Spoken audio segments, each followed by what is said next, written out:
Isa siyang henyo na kayang kontrolin ang lahat ng elemento pero hindi iyon napansin ng party niya. Dahil sa paniniwalang wala siyang silbi, tuluyan nila siyang itinaboy. Nagsisimula ang kwento kay Alec, isang batang tahimik na nangingisda nang bigla siyang lapitan ng isang lalaking nagngangalang Eldest at tanungin kung mahilig ba siya sa mahika. Mula roon, sinimulan ni Eldest ang pagtuturo kay Alec. Habang tinuturuan siya ng isang music-type spell, sinabi ni Eldest na isipin niya ang mga kaibigang makikilala niya sa hinaharap at isipin na nasa panganib ang mga ito.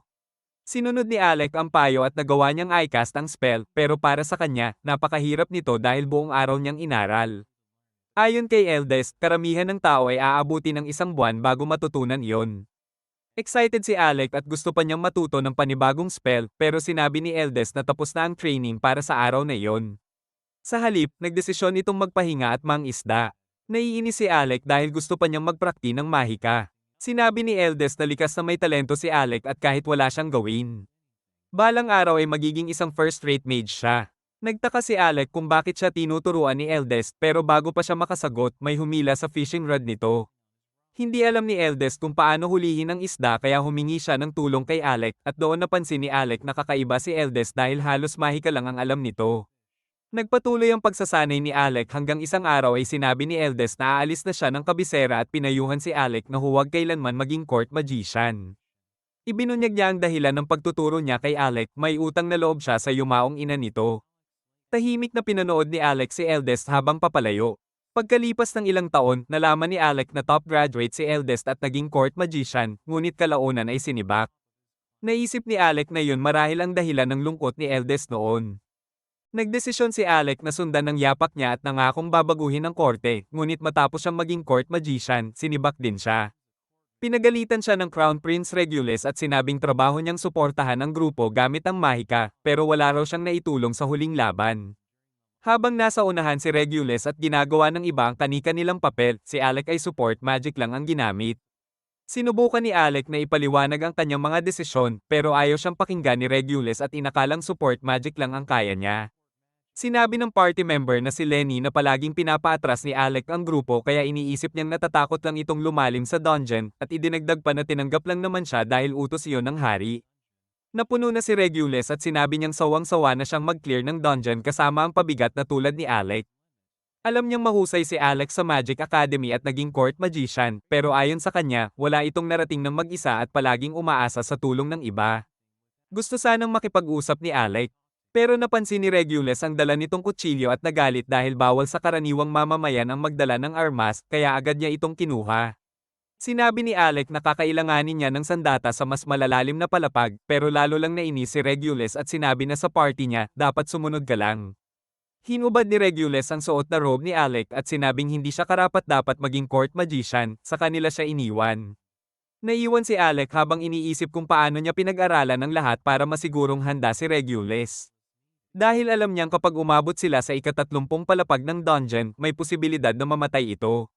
Sinubukan niyang tulungan ng party sa lahat ng paraan dahil gusto niyang magtiwala sila sa kanya, pero napagtanto niya na wala ring saysay ang lahat. Naisip niya na baka may oras pa para tulungan si Regulus dahil inupahan siya ng hari para suportahan ang party. Kaya pumunta siya sa kastilyo na may dalang plano, pero hinarang siya ng mga gwardya dahil tinanggalan na siya ng titulo bilang court magician. Ipinaalala pa ni Lenny na sinibak na siya kaya isa na lang siyang karaniwang mamamayan. Ayon sa kanya, pawang kasinungalingan ng tsismis na umabot si Alex sa ika-68 palapag ng mag-isa dahil wala pang sino man ang nakalampas sa ika-38 palapag. Nakiusap si Alec na iparating sa hari ang kanyang mensahe dahil makakatulong iyon kay Regulus, pero pinunit ni Lenny ang sulat at inutusan ng mga gwardya na palayasin siya. Habang naglalakad si Alex sa lungsod, naisip niyang nabigo niya si Eldest dahil kahit ginawa niya ang lahat sa loob ng 4 na taon bilang court magician, wala pa rin siyang nabago. Nakasalubong niya ang kaibigan niyang si Yora na agad siyang niyakap at ikinwento niya rito ang lahat ng nangyari. Humingi siya ng paumanhin dahil wala siya sa maayos na kalagayan kahit 4 na taon na silang hindi nagkikita. Pero sinabi ni Yora na galit din siya sa lugar na iyon dahil naniniwala pa rin ang mga tao sa mga makalumang ideya tungkol sa mga karaniwang mamamayan at mga maharlika. Nag-alala si Alec na may makarinig sa kanila dahil malakas siyang magsalita, pero sinabi ni Yora na mag-relax lang siya dahil wala namang tao sa paligid. Sinabi ni Yora na masaya siya sa lahat ng nangyari kay Alec at pinaalala ang pangako niyang sisiguraduhin na sasali siya sa party niya. Ibinunyag niya na pumunta siya sa kabisera para imbitahan si Alec na sumama sa kanya. Pero sinabi ni Alec na isa na lang siyang walang silbing court magician. Sinagot siya ni Yora na siya lang ang kailangan ng party nila. Idinagdag niya na balak ding pumunta sa kabisera ang dati niyang mga kaparty para kumbinsihin siyang sumama, pero hindi nila siya pipilitin kung gusto pa rin niyang maging court magician. Napaiyak si Alec nang marinig ito at pumayag siyang sumama, kaya malugod siyang tinanggap ni Yora pabalik sa kanyang party. Habang sakay sila ng karwahe, sinabi ni Yora na pwede siyang matulog dahil malayo pa ang kanilang pupuntahan. Naisip ni Yora na baka may bumabagabag sa kanya, pero iniisip lang ni Alec na tama pala si Eldest nang sabihin nitong huwag na huwag siyang magiging court magician. Samantala, sinabi ni Lenny kay Regulus na umalis na si Alec sa kabisera at binanggit na siya ang pinakamahusay na estudyanteng nalikha ng academy. Kaya inaasahan niyang makatrabaho ito, ngunit duwag lang pala si Alec. Sinabi rin niya na papalitan siya ng anak ng isang maharlika at naniniwala siyang kapag nasakop nila ang dungeon, makikilala ng buong mundo ang pangalan ni Regulus. Dumating sina Alec at Yora sa Dungeon City ng Fizzle at nagulat si Alec sa dami ng adventurers doon. Ipinaliwanag ni Yora na maganda ang lungsod dahil walang kinikilingan laban sa mga adventurer ang mga tao roon. Sabik siyang iparegister si Alec sa guild. Pero pagdating nila roon, agad siyang tinanggihan ng receptionist na si Misha. Ipinaliwanag ni Misha na kailangan niya ng lisensya para makalampas sa ika-30 palapag at ibinibigay lamang iyon sa mga miyembrong 2 taon ng kasama ng guild. Sinabi ni Yora na dapat si Kara ang humawak ng sitwasyon, pero ayon kay Misha, kaka-rating lang ni Kara at tinakot pa siya. Nakaramdam ng hiya si Yora dahil hinayaan niyang si Kara ang humawak sa ganoon kaalagang gawain, at sinabi niya kay Alec na nasa ika-52 palapag na ang party nila kaya hindi sila pwedeng maghintay ng 2 taon. Naisip niyang magsimula muna sila sa mga mabababang palapag para makapag-warm up si Alec, pero nang makarating sila sa ika-2 palapag, pareho silang nagsimulang mahirapan. Gumamit si Yora ng boost spell sa kanya at natalo ni Alec ang mga halimaw sa paligid nila, pero patuloy lang ang pagdami ng mga ito. Naisip ni Alec na may gum ang bala marahil sa pugad ng mga halimaw, kaya gumawa si Yora ng shield sa harap niya at nagsimulang umusad. Sinubukan ni Alec na pigilan siyang mag-isa, pero alam ni Yora na wala pa siya sa buong lakas dahil kadalasan ay hindi naman problema sa kanya ang ganitong mga halimaw. Sinabi ni Alec sa sarili niya na hindi na siya court magician. Kaya gagawin niya ang lahat para mailigtas si Yora, at nagsimula siyang magpaulan ng fireball sa mga halimaw. Agad siyang napaligiran, kaya pinrotektahan siya ni Yora gamit ang barrier niya, at tinawag ni Alec ang kidlat upang lipulin ang mga ito. Biglang lumitaw ang isang higanteng uod at sinunggaban si Yora, pero agad itong sinunog ni Alec hanggang maging abo nang hindi nag-aalala dahil may tiwala siyang kaya ni Yora ang protektahan ng sarili niya. Natuwa si Yora dahil bumalik na siya sa dati nitong anyo.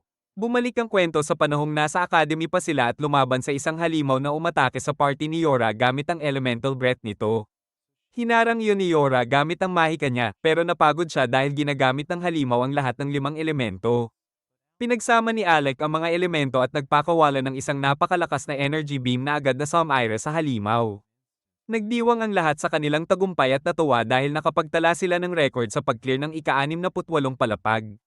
Sa graduation ceremony ng academy, napansin ng ibang estudyante na wala roon si Alec at ang kanyang party, at alam ng lahat na nagpunta sila para magtakda ng bagong record sa dungeon. Nagtaka ang mga estudyante kung may nangyari sa kanila at naisip nilang masyadong mapanganib ang ginawa nila, pero bigla silang dumating.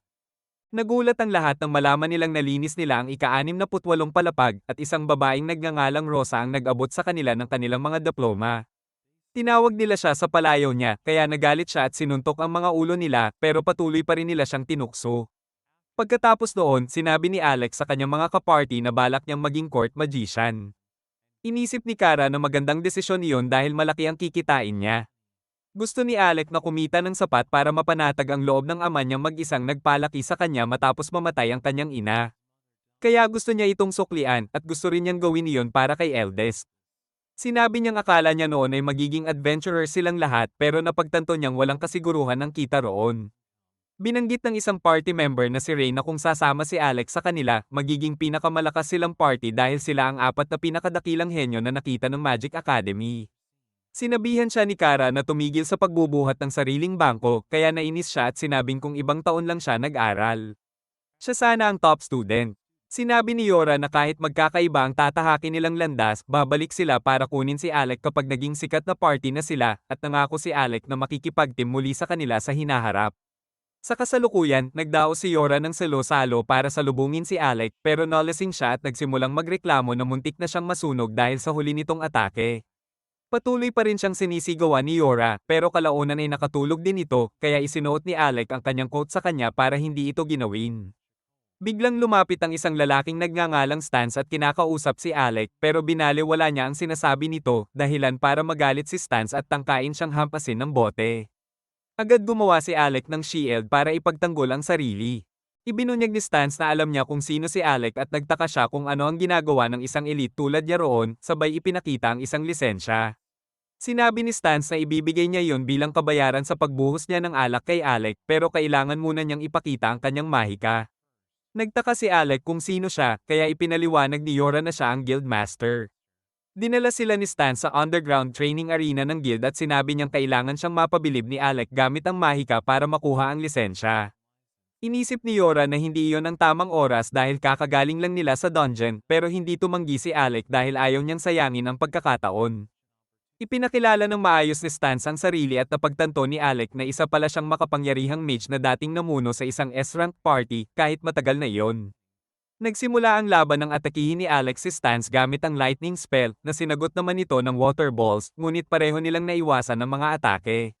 Gumamit si Stans ng enhancement spell para patasin ang kanyang bilis at paikat-ikot na tumakbo kay Alec. Na nagulat sa sobrang bilis nito. Sinubukan siyang suntukin ni Stans, hinarang iyon ni Alec gamit ang shield pero tinangay pa rin siya papunta sa pader. Ngumiti si Alec na ikinagulat ni Stans. Sinabi ni Alec na napagtanto lang niya na nasanay siyang laging sumuporta sa iba dahil sa pagiging court magician pero wala na siyang obligasyong sumunod sa ganoong papel. Bumuo siya ng espada mula sa kanyang mana at sumugod kay Stans na naghagis ng mga water ball ngunit hiniwan niya ang mga ito gamit ang espada. Sumugod si Stans pero pinakawalan ni Alec ang kidlat mula sa itaas at sinabayan ng espada ang atake. Humanga si Stans sa mga galaw niya. Inakala ni Alec na pumasa na siya sa pagsubok pero sinabi ni Stans na nagsisimula pa lang siya. Nag-summon siya ng 2 Dragon Claw at sumugod muli. Naiwasan ni Alec ang atake pero nagulat siya nang makitang winasak ni Stans ang sahig. Tinamaan ni Alec si Stans ng lightning attack pero sinabi nitong hindi yun uubra. Habang hinarang ni Alec ang mga atake gamit ang shield, sinabi ni Stans na hindi siya mananalo kung puro takas lang ang gagawin niya.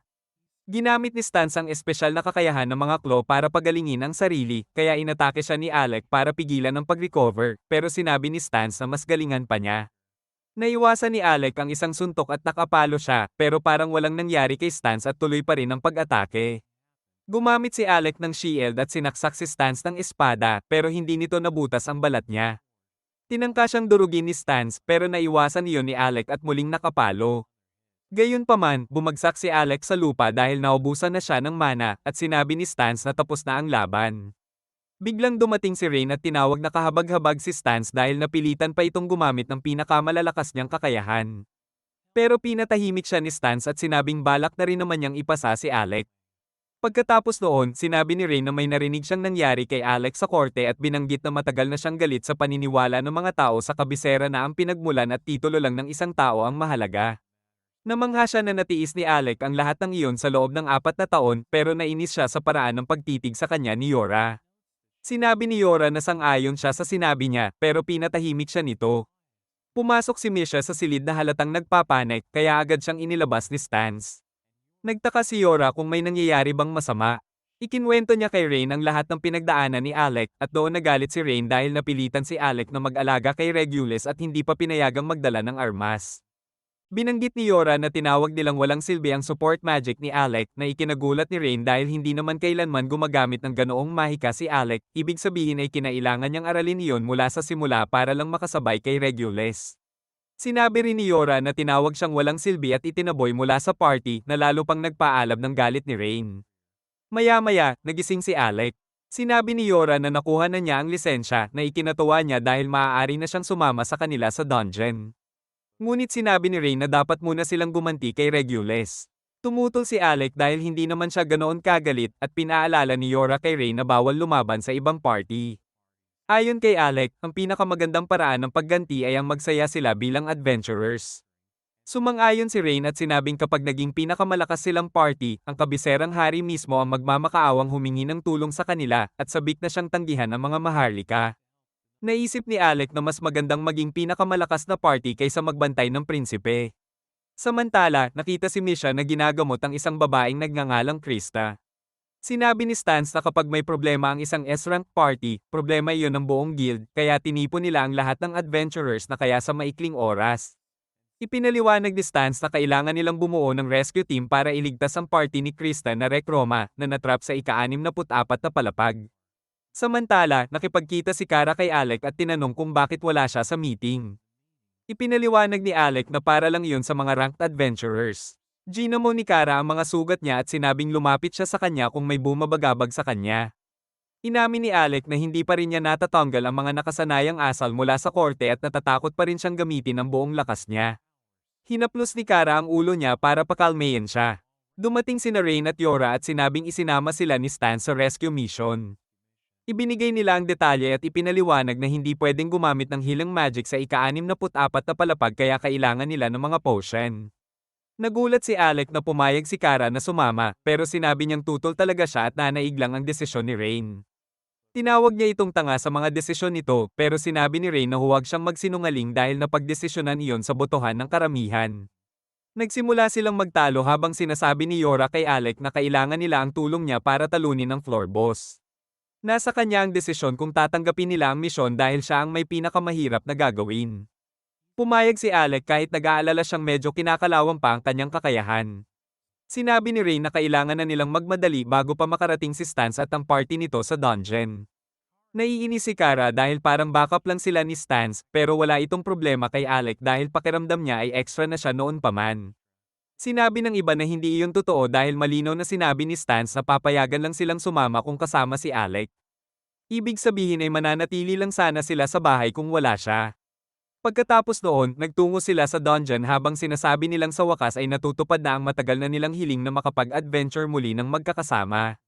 Humingi ng paumanhin si Alec dahil pinaghintay niya sila ng ganoon katagal, pero ipinaliwanag ni Rain na naghintay sila dahil gusto nila at sinabi niyang oras na para ibalik nila sa tamang landas ang kanilang alamat. Binanggit ni Rain na kung dadaan sila sa normal na paraan pababa sa ika-64 na palapag, hinding-hindi sila aabot sa oras. Kaya ipinakita ni Yora ang isang magic item na nagpapahintulot sa kanila na laktawan ang lahat ng boss. Sinabi niyang mayroon din silang core na direktang nagdadala sa ika-52 palapag, pero ang core na ibinigay ni Krista ang magdadala sa kanila diretso sa ika-64 na palapag. Nagtaka si Alec kung bakit ipinagkatiwala sa kanila ang ganoon kaalagang item, pero ipinaliwanag ni Yora na may isa pang core na ibinigay sa ibang team. Idinagdag pa niya na undead ang boss sa ika-64 na palapag, kaya kailangan nila si Alec para labanan ito, at sinabi ni Rain na magtipid siya ng lakas dahil hindi nila matatalo ang boss kung wala siya. Nag-teleport sila sa ika-64 na palapag at agad silang sinalakay ng isang grupo ng mga skeleton. Kinuha ni Rain ang kanyang sibat at sinimulang labanan ang mga ito. Nagulat si Alec nang makita na may artifact si Rain, at sinabi ni Kara na bagay ito sa kanya dahil isa itong sibat na hindi kailanman mababasag. Nakaramdam ng kakaiba si Alec dahil wala pa siyang ginagawa at tinanong niya si Rain kung kailangan niya ng tulong, pero sinabi ni Rain na hayaan na lang sa kanya ang mahihinang halimaw. Biglang nakaramdam si Alec ng presensya sa likod niya kaya nagpakawala siya ng lightning attack pero nagulat siya nang walang tamaan. Muling umatake si Alec gamit ang mana sword niya at doon biglang lumitaw ang isang Grim Reaper sa harap niya. Sinabi ni Rain na narinig na niya ang tungkol sa mga invisible monster at kahit hindi niya alam kung paano ito labanan, sigurado siyang kayang-kaya iyon ni Alec at ikinatuwa niyang sa wakas ay may mga taong umaasa na sa kanya. Tumalon si Alec at hiniwa ang halimaw sa dalawa, na agad naging alikabok. Tinanong niya ang mga kasama kung alam nila ang tungkol sa halimaw kaya humingi ng paumanhin si Yora at sinabi ni Kara na tutol siya sa pagtatago nito kay Alec at dapat si Rain ang sisihin niya sa lahat. Napalibutan sila ng mga skeleton na labis ikinatuwa ni Rain. Pinagsabihan siya ni Yora na nasa rescue mission sila pero sinabi ni Kara na wala ring silbi ang pagsasabi sa kanya dahil isa itong tanga. Nagsimulang umatake sina Rain at Alec pero nais ni Alec na tapusin ang lahat ng sabay-sabay. Inutusan niya ang lahat na pumwesto sa likod niya at nilipol niya ang mga halimaw gamit ang kidlat. Nagtaka si Rain kung bakit Thunderbolt spell lang ang ginagamit ni Alec at sinabi nitong iyon ang pinakamabilis niyang spell. Pero ayaw maniwala ni Rain. Biglang nagsimulang manginig ang lupa at narinig nila ang presensya ng floor boss. Agad gumamit si Yora ng boost spell sa kanilang lahat habang tumakbo si Rain patungo sa pinanggagalingan ng tunog para silipin ito. Sumunod din sila at pinuri ni Alec ang mahika ni Yora na ikinatuwa nito. Nang maabyute nila si Rain, nakita nila ang isang adventurer na nagngangalang Loki na tumatakas mula sa boss at humihingi ng tulong. Wala itong pakialam si Rain dahil alam niyang hindi mabuting tao si Loki. At bumagsak ito sa lupa na ikinabahala ni Alec. Pinakalma siya ni Kara at sinabing iyon ang paraan ng pakikipaglaban ni Loki. Nang lumapit ang halimaw, natapakan nito ang bitag ni Loki at tinamaan ng fire magic. Natawa si Loki, ngunit bigla siyang nagulat nang gumanti ang halimaw at magpakawalan ng fire breath. Nailigtas ni Rain si Loki bago pa ito matamaan. Napunta ang atensyon ng halimaw kay Alec at sinubukan siyang durugin, kaya agad siyang pinrotektahan ni Yora gamit ang shield. Pagkatapos nito, tumakbo ang halimaw papunta kina Rain at Loki. Tinamaan ito ni Alec ng Thunderbolt pero patuloy pa rin ang paghabol nito. Biglang tumakbo si Rain pabalik sa grupo at inihagis si Loki papunta kay Kara, kaya inutusan ni Yora si Kara na dalhin ito sa ligtas na lugar. Sinabi ni Rain kay Yora na siya na ang magbigay ng utos, kaya nagpa siya si Yora na pigilan muna nila ang halimaw habang tatapusin ito ni Alec. Gumamit si Yora ng support spell kay Rain na agad sumugod sa boss. Sinubukan siyang durugin ng halimaw pero naiwasan niya ang atake at tinamaan ito ng sibat. Gayunpaman, napalipad pa rin si Rain at muntik na siyang durugin, pero pinrotektahan siya ni Yora gamit ang shield. Samantala, inihanda ni Alec ang kanyang mga magic circle para umatake na ikinahanga ni Loki dahil alam niyang mga henyo lang ang kayang mag-cast ng 5 spell ng sabay. Lalo siyang nagulat nang makita niyang 20 spell ang sabay-sabay na ginamit ni Alec. Sinaksak ni Rain ang buntot ng halimaw habang pinasabog naman ito ni Alec ng kidlat mula sa lahat ng magic circle, pero hindi pa rin yun sapat para pabagsakin ito. Naghanda ang halimaw na magpakawalan ng fire breath, kaya inatake ito ni Kara gamit ang palaso na nagpabagsak dito sa lupa, habang ginapos naman ito ni Yora gamit ang kanyang mga chain. Sinaksak ni Rain ang ulo ng halimaw gamit ang sibat habang inactivate ni Alec ang kanyang sealing spell, ngunit nagtaka siya kung bakit kalmado pa rin ang halimaw sa kabila ng sitwasyon. Muli nitong sinubukang maglabas ng fire breath pero naisip ni Alec na mali ang desisyon nito dahil may espesyal siyang skill na sila lang ni Eldest ang marunong gumamit. Ibinato niya pabalik ang apoy sa halimaw, dahilan para sumabog ito, pero hindi pa rin ito tuluyang bumagsak.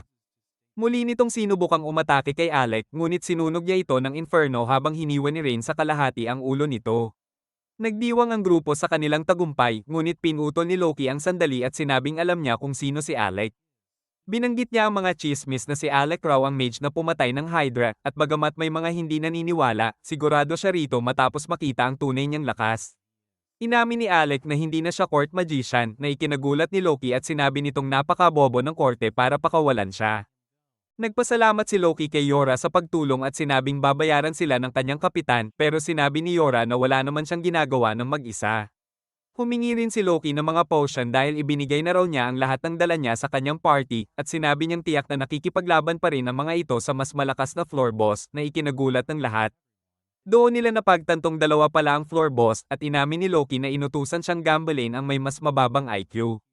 Inisip ni Kara na perpektong trabaho iyon para sa kanya. Ipinaliwanag ni Loki na ang ikalawang floor boss ay parang isang kabalyerong nakasuot ng itim na baluti, pero posibleng walang laman ang loob, ibig sabihin ang mismong baluti ang halimaw. Sa tingin niya, hindi ito tatablan ng pisikal na atake, kaya ibinigay niya kay Alec ang isang artifact na kayang mag-transform bilang sandata at sinabing kakailanganin niya iyon sa mga boss sa mas malalalim na palapag. Naging kainahinala para kay Rain si Loki dahil hindi raw ito basta-basta namimigay ng gamit. At inisip ni Yora na sinusubukan niyang gawing frontline fighter si Alec. Sinabi ni Loki kay Alec na itigil muna ang paggamit ng mahika kapalit ng artifact, na ikinagulat ng lahat dahil undead boss ang susunod nilang haharapin. Ngunit sinabi ni Loki na mahilig siyang gumamit ng lahat ng maruruming taktika na alam niya at may plano na raw siya. Samantala, nakita sina Regulus at ang kanyang party na tumatakas mula sa mga halimaw sa ika-30 palapag. Inutusan niya si Lenny na atakihin ang mga ito gamit ang kanyang spell. Pero wala itong epekto dahil hindi gumagana ang kanyang mahika. Tinawag ni Regulus na walang silbi ang kanyang mga kasama at sinubukan niyang talunin ang mga halimaw gamit ang kanyang sword skills, pero madali siyang pinabagsak ng mga ito. Nagpa siya ang party niyang umatras at habang binubuhat nila siya palayo, hindi niya maintindihan kung bakit hindi niya man lang matalo ang isang halimaw sa ika-30 palapag. Doon niya napagtanto na mula nang paalisin niya si Alec, palagi na siyang nahihirapan. Kaya naisip niyang sinumpa siya ni Alec at sinisi niya ito sa lahat ng nangyayari. Pagkatapos noon, nagpunta si Regulus sa isang lalaking nagngangalang Vaughan na nagsabing hindi siya sinumpa, ngunit ayaw itong paniwalaan ni Regulus. Alam niyang kung totoo ang sinasabi ni Vaughan, ibig sabihin ay kasalanan niya ang lahat ng nangyari, pero para sa kanya ay imposible iyon, kaya kumbinsido siyang may sumpa siya. Hindi pa rin siya makapaniwala na hindi siya makalampas sa ika-30 palapag. Ipinaliwanag ni Vaughan na iyon ay dahil hindi siya makagamit ng support magic doon, ngunit sinabi ni Regulus na hindi niya kailangan ng ganoong mahika dahil mga duwag lang ang gumagamit nito. Sa isip niya, kung hindi man siya sinumpa ni Alec, siguradong may iba itong ginawa. Nagulat si Vaughan nang malaman na hindi sinabi ni Alec kay Regulus na hindi pwedeng gumamit ng mahika sa ika-30 palapag at nagtaka siya kung bakit interesado si Regulus kay Alec. Ipinaliwanag ni Regulus na dahil isa si Alex sa mga maalamat na estudyanteng nakaabot sa ika-68 palapag, pero iginiit niyang tsismis lang iyon na ikinalat ng isang karaniwang mamamayan. Maya-maya, may nagsabi kay Regulus na ipinapatawag siya ng hari. Pagdating nila, tinanong siya ng hari kung narinig na niya ang tungkol kay Eldest. Pero wala siyang ideya kung sino yon. Sinabi ng hari na isa itong court magician na ipinatapon niya sa kaharian dahil sa pagiging ganap na hanggal. Ipinaliwanag ng hari na binalaan siya ni Eldest na kung hindi babaguhin ang kalagayan ng korte, haharap ang kaharian sa isang suliraning hindi na maayos. Para kay Regulus, nararapat lang na ipatapon si Eldest dahil minamaliit nito ang mga maharlika. Ikinwento ng hari na matapos mawala ang katayuan ni Eldest bilang isang noble, pumasok ito sa Magic Academy bilang isang karaniwang mamamayan. Pinahanga niya ang lahat sa kanyang kakayahan at ginamit ang pribilehiyo bilang top graduate para bumalik bilang court magician. Pagkalipas ng isang taon, bigla siyang nawala, at habang nasa kastilyo pa siya, madalas siyang magsabi ng mga kakaibang bagay na dahilan para kamuhian siya ng marami.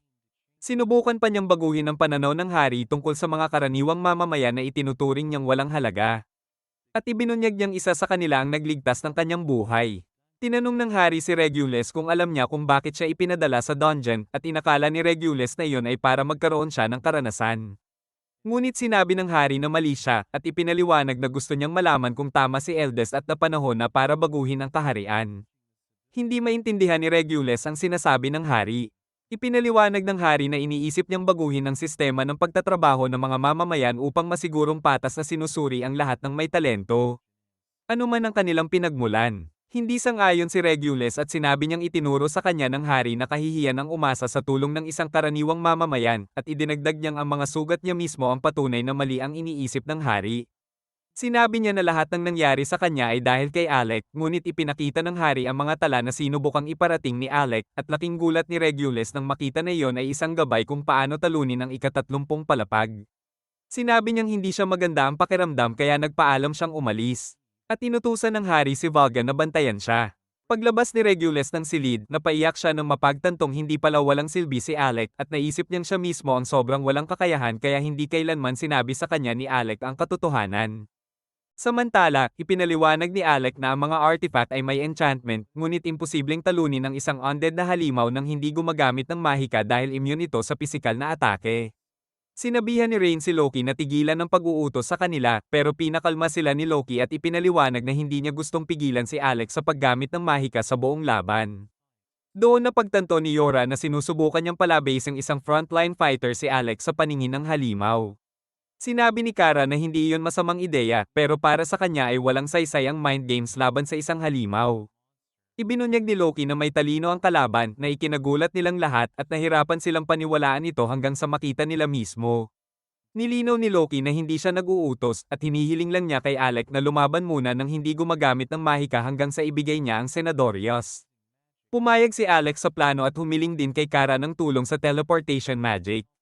Ipinaalala ni Kara na iyon ay isang pambansang lihim na mahika, pero sinabi ni Alec na hindi iyon mahalaga kung walang makakaalam.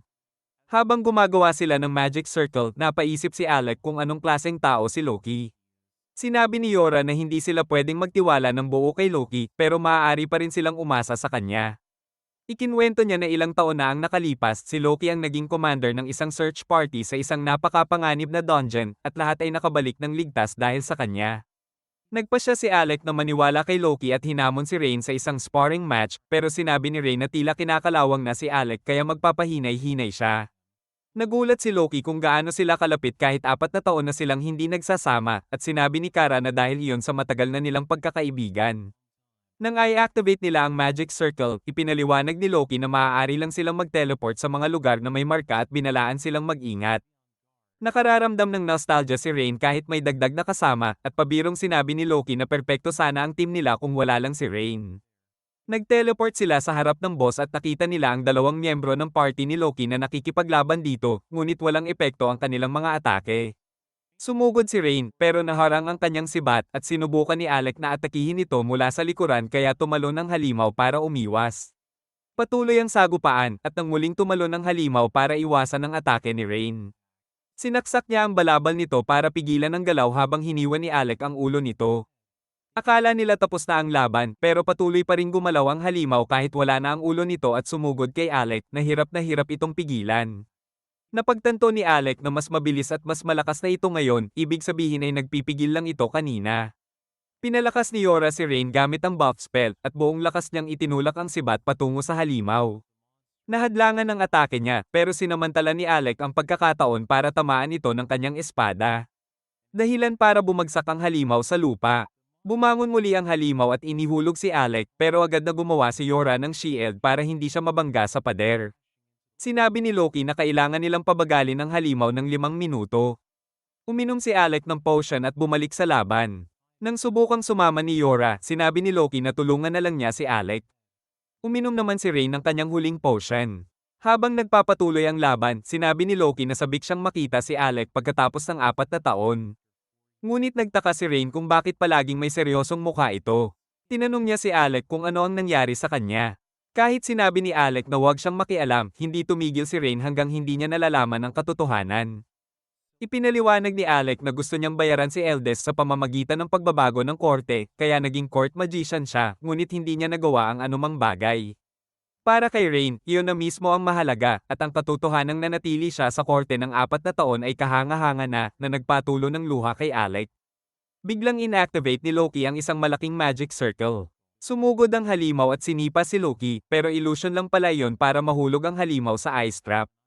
I-teleport ni Kara si Rain sa likod ng halimaw at tinamaan ito ng sibat habang sinubukang umatake si Mabel, isa sa party members ni Loki, gamit ang espada. Naiwasan ng halimaw ang atake, pero napasok ito sa isa pang ice trap ni Loki, kaya nagalit at sumugod muli. Sinubukan ni Loki ulit linlangin ito, pero nakita ng halimaw ang totoong katawan niya, kaya ginamit niya ang magic sword para harangin ang atake. Napansin ni Rule, isa pang party member, na sumusuporta si Yora kay Loki gamit ang 7-layer spell. Inakala niyang hindi kayang pigilan ni Loki ang halimaw pero nagulat siya nang gumamit si Yora ng binding spell at na-restrain ito. Nahit pa rin ng halimaw si Loki pero bago bumagsak sa lupa, sinabi nito kay Alec na ipakita ang totoong lakas niya. Habang hawak pa rin ni Yora ang halimaw, pinalibutan ni Alec ito ng magic circles. Namangha si Loki dahil mas marami itong ginagamit kumpara sa nakaraang laban. Pinasabog ni Alec ang halimaw gamit ang Thunderbolt pero nagsimula itong makawala.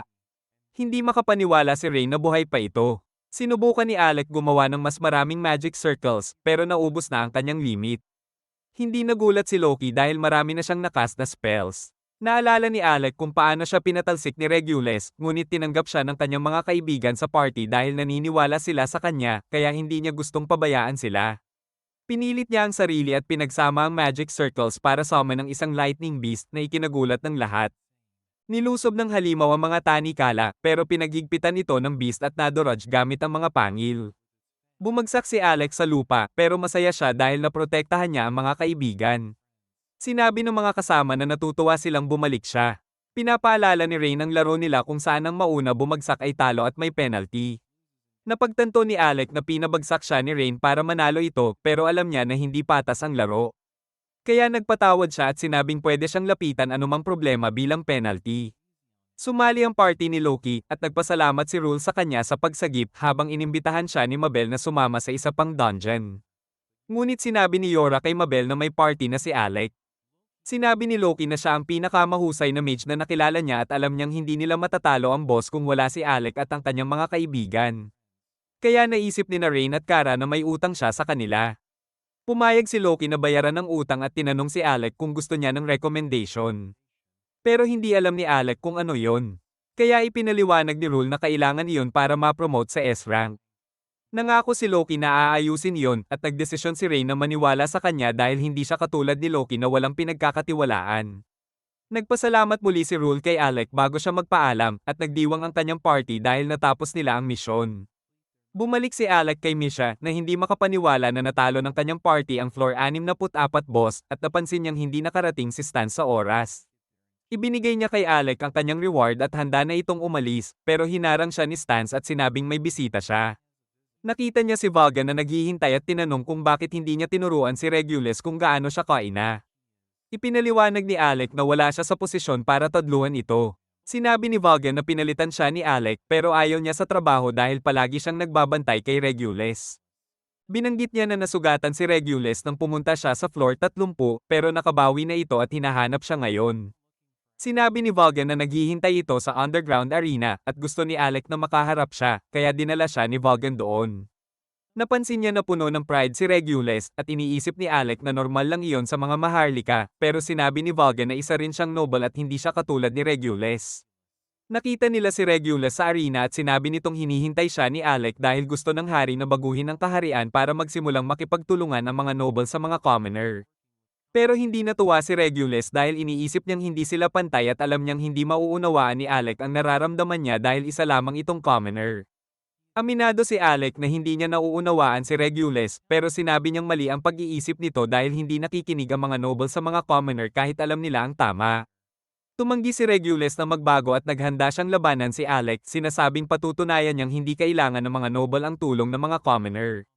Sumugod siya kay Alec na napansin na gumagamit siya ng twin blades at naalala ni Alec na sinabi niya kay Regulus na gamitin iyon dahil masyadong mabigat para sa kanya ang isang longsword. Naiwasan ni Alec ang mga atake at nahulog si Regulus nang mawala ng balanse. Tinanong ni Alec si Vagan kung pinilit ba niya si Regulus na labanan siya at ipinaliwanag ni Vagan na sinabi niya kay Regulus na patunayan na mas mahusay siya kaysa kay Alec dahil ayaw niyang tanggapin na mas malakas si Alec.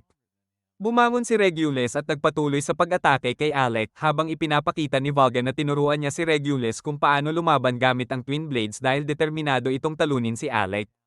Sumugod siya at ginamit ang kanyang special move pero nablock ito ni Alec at naitulak pabalik si Regulus. Tinanong ni Regulus kung ang support magic ni Alec ang dahilan kung bakit niya natalo ang mga malalakas na halimaw at aminado siyang hindi niya kayang tapusin ang floor 30 kahit anong gawin niya.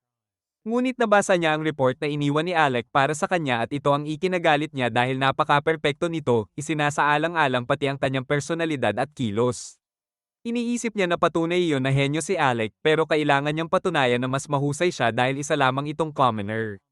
Inactivate ni Alec ang kanyang artifact dahil gusto ni Regulus na lumaban siya ng seryoso at sinabi niya kay Alec na pinadala sila sa dungeon dahil gusto ng ama niyang makita ang lakas ng isang comet.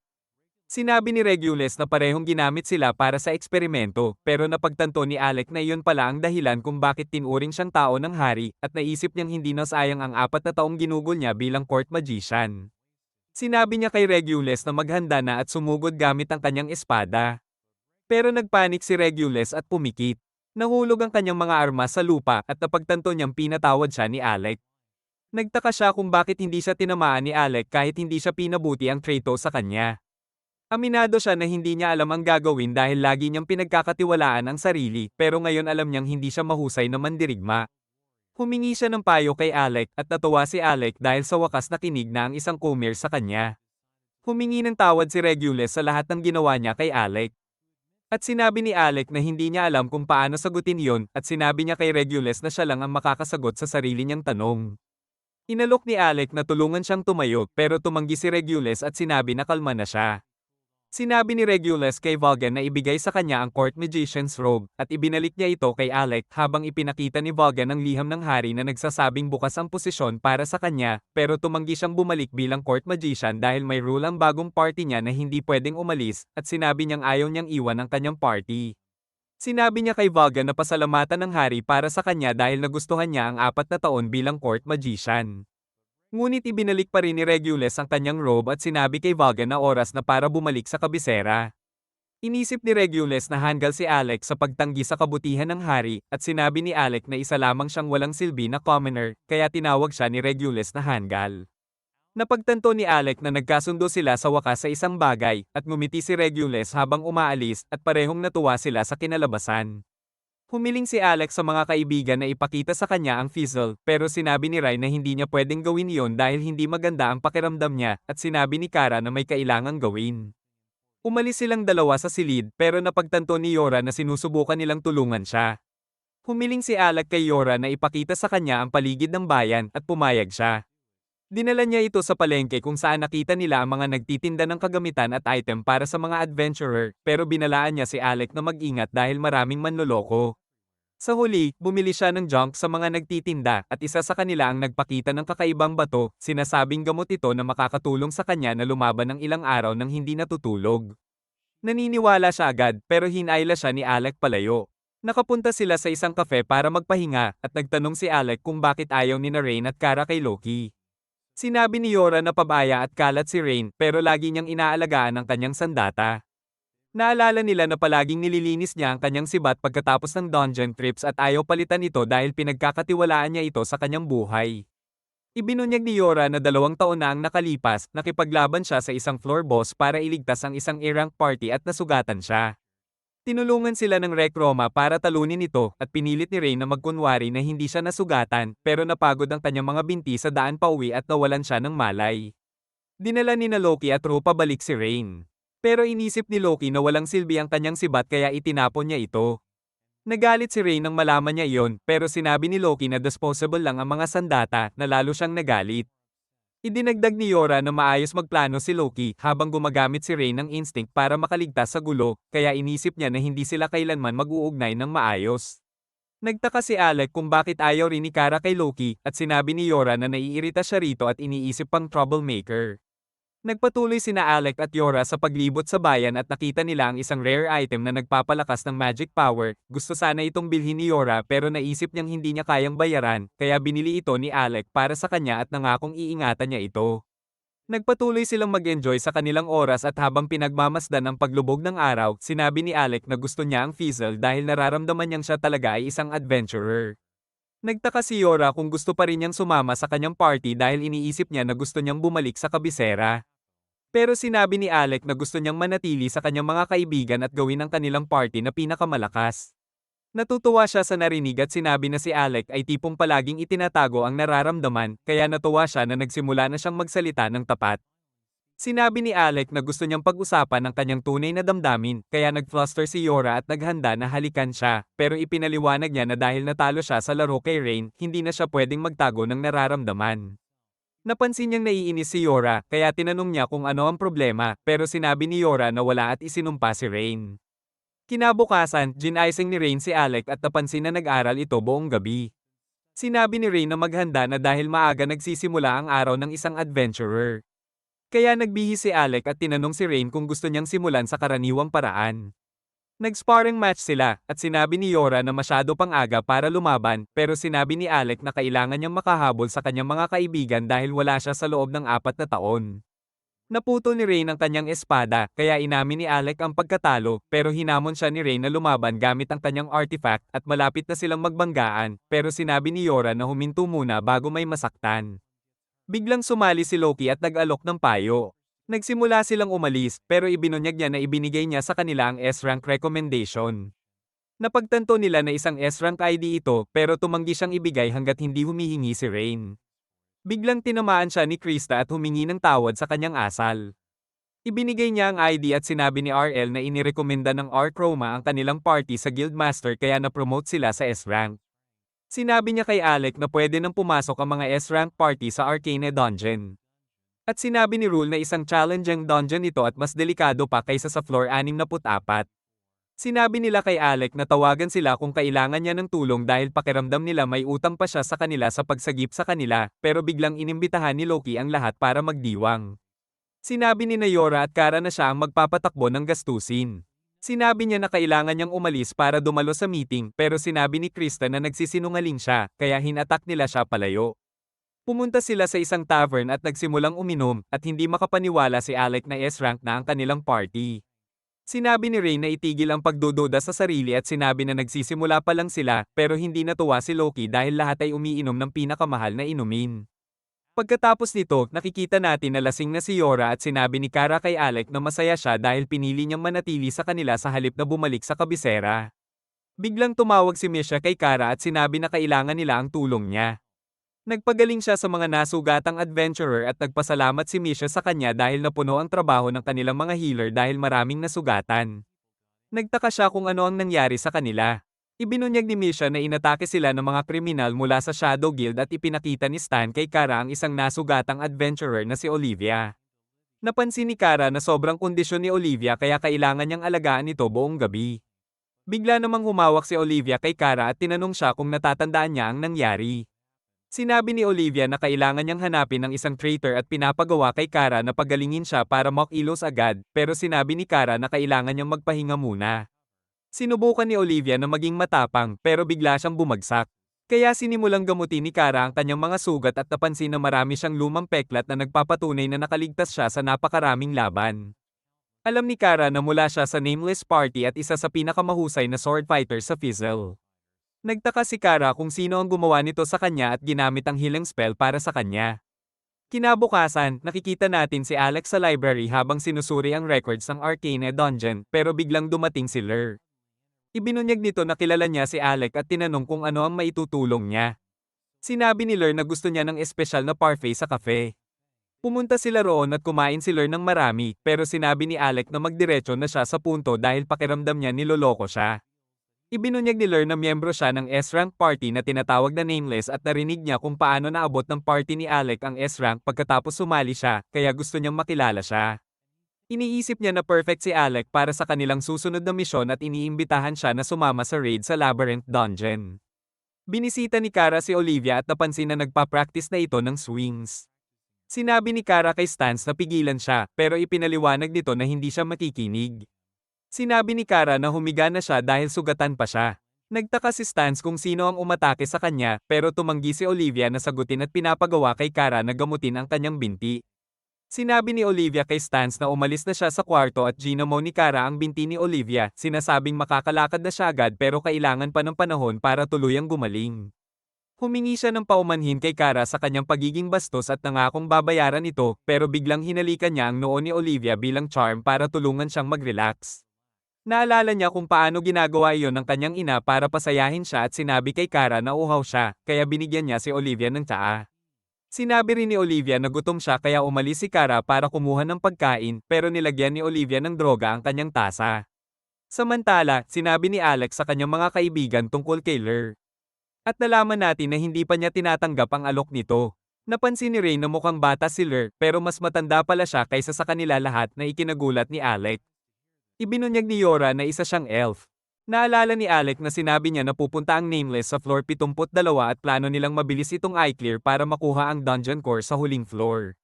Gusto nilang sumali si Alec sa huli at maibigay sa kanya ang core at sinabi ni Lur na nagmamadali ang Nameless dahil gusto nilang parusahan ang Shadow Guild sa pananakit sa kanilang kaibigan. Napaiyak si Alec nang ma-realize niyang gusto ni Lur na siya ang humawak sa dungeon para maitaboy ang Shadow Guild at binigyan siya nito ng core para sa floor 72. Hindi nagtitiwala si Rain dahil parang masyadong maganda ang alok para maging totoo, pero hindi iniisip ni Yora na pagtataksilan sila ni Lur dahil siya ang nagtataguyod sa Nameless. Kinuha ni Rain ang core at alam niyang miyembro rin si Olivia ng Nameless, kaya nagpa siya silang bisitahin siya. Sinabi ni Misha na may nangyari kay Kara at naisip nilang hindi pa siya maayos dahil dinrod siya ni Olivia. Iniisip niya na bumalik si Olivia sa Labyrinth at hindi pa ganap na gumaling si Kara, kaya kung makita siya ng Shadow Guild, mamamatay siya. Naniniwala si Rain na kaya niyang makaligtas dahil isa siyang S-rank sword fighter at sinabihan niya si Kara na huminahon dahil hindi siya kumikilos tulad ng dati. Sinabi ni Kara na may binanggit si Olivia tungkol sa isang traitor kaya alam niyang may tumutulong sa Shadow Guild at determinado siyang iligtas siya kahit pa mag-isa. Napagtanto niya na hindi siya papayagang mag-isa ng kanyang mga kaibigan kaya sinabi ni Rain na plano na nilang raid in ang Labyrinth kaya pwede nilang hanapin si Olivia habang nandun na sila. Pumunta sila sa Labyrinth at sinabi ni Yora na maraming teleporters, pero biglang sumali si Mabel at sinabi na pumunta rin siya para hanapin si Olivia. Nag-alok siyang sumama at sinabi na hiniling ni Lur na sumali siya sa raid dahil kailangan ng Nameless ng pumalit kay Olivia.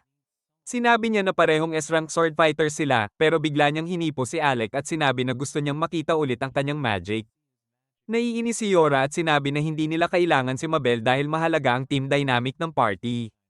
Ipinaliwanag ni Rain na parang apat na solo adventurers ang Nameless na nagkakaisa lang kapag nagda-dungeon at sinabi ni Mabel na stoic si Olivia pero mabait sa puso.